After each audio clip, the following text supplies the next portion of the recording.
నమస్తే ఎవ్రీవన్. ఈరోజు నేను ఇంకో కొత్త యూట్యూబ్ ఛానల్ క్రియేట్ చేసినాను. కొత్త ఛానల్లో కొత్త వీడియో అనమాట. ఆఫ్ కోర్స్ నేను ఇంతకుముందు 3-4 ఛానల్ క్రియేట్ చేసినాము.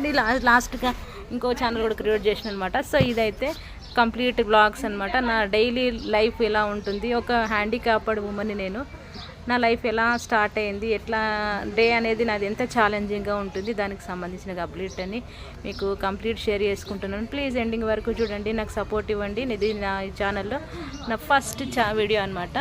నేను ప్రతిరోజు పొద్దున్నే ఇంకా దీపారాధనతో అంటే పూజా క్రతువులతో స్టార్ట్ అవుతుంది. సో నేను ఇప్పుడైతే పూజ రూమ్ అనేది ఓపెన్ చేస్తున్నాను. నేను ఈ మధ్యనే కొత్తగా నేను ఈ మందిరాన్ని తయారు చేయించుకున్నాను. నాకు చాలా మంచిగా అనిపించింది. సో ఇంకా నేను డైలీ పూజ అనేది ఎట్లా చేస్తాను అనేది అయితే స్టార్టింగ్ ఇదే చేస్తున్నాను. ఈరోజు బుధవారం కాబట్టి బుధవారంకి అధిపతి మన విఘ్నేశ్వరుడు. సో నేనైతే ముందైతే నిర్మాల్యం అంటారు కదా, అంటే ఇంతకుముందు ఉన్నటువంటి పువ్వులను నిన్న పెట్టిన పువ్వులను వాటన్నిటిని తీసేసి మంచిగా క్లీన్ చేసుకుంటున్నా. ఆ తర్వాత నేను డైలీ పూజ అనేది ఎలా చేస్తానో ఈరోజైతే మీకు కంప్లీట్ వీడియో అయితే షేర్ చేసుకుంటున్నాను. ప్లీజ్ ఎండింగ్ వరకు చూడండి, నాకు సపోర్ట్ ఇవ్వండి ప్లీజ్.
గణపతితో ఇష్టమైన అభిషేకాన్ని అయితే చేస్తాను. ఇప్పుడైతే పసుపు అయితే వాటర్లో కలిపి నేను అభిషేకం అయితే తయారు చేసుకుంటున్నాను.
పంచోదకాభిషేకం సమర్పయామి. ఓం శ్రీమాత్రే నమః గంధం సమర్పయామి. ఓం శ్రీమాత్రే నమః పుష్పం సమర్పయామి. ఓం శ్రీమాత్రే నమః ధూపం సమర్పయామి. ఓం శ్రీమాత్రే నమః దీపం సమర్పయామి. ఓం శ్రీమాత్రే నమః అమృత మహాఫల నైవేద్యం నివేదయామి. ఓం శ్రీమాత్రే నమః పంచోపచారాన్ పూజాం చ కరిష్యే. ప్రణమ్య శిరసా దేవం గౌరీపుత్రం వినాయకం భక్తావాస స్మరే నిత్యం ఆయుకామ్యార్థ సిద్ధయే. ప్రథమం వక్రతుండం చ ఏకదంతం ద్వితీయకం తృతీయం కృష్ణపింగాక్షం గజవక్త్రం చతుర్దకం లంబోదరం పంచమం చ షష్టం వికటమేవ చ సప్తమం విఘ్నరాజాం చ ధూమ్రవర్ణం తదాష్టమం నవమం పాలచంద్రం చ దశమం తు వినాయకం ఏకాదశం గణపతిం ద్వాదశం తు గజాననాం ద్వాదశైతాని నామాని త్రిసందం యపటే నర నచ విఘ్నభయం తస్య సర్వసిద్ధికరం ప్రభో. విద్యార్థి లభతే విద్యాం ధనార్థి లభతే ధనాన్ పుత్రార్థి లభతే పుత్రాన్ మోక్షార్థి లభతే గతిం. జపేత్ గణపతి స్తోత్రం షణ్మస్య ఫలం లభేతు సంవత్సరేణ సిద్ధించ లభతే నాత్ర సంశయః. అష్టో బ్రాహ్మణాంచ లిఖిత సమర్పయేతు తస్య విద్యా గణేశస్య ప్రసాదతః. ఇది సంకటనాశన గణేశ స్తోత్రం సంపూర్ణం. నా వీడియోని ఇలాగే చూస్తూ ఉండండి. నాకు మీ సపోర్ట్ ఉంటుందని నేను మనస్ఫూర్తిగా కోరుకుంటూ అందరికీ భగవంతుడి ఆశీర్వాదాలు ఉండాలని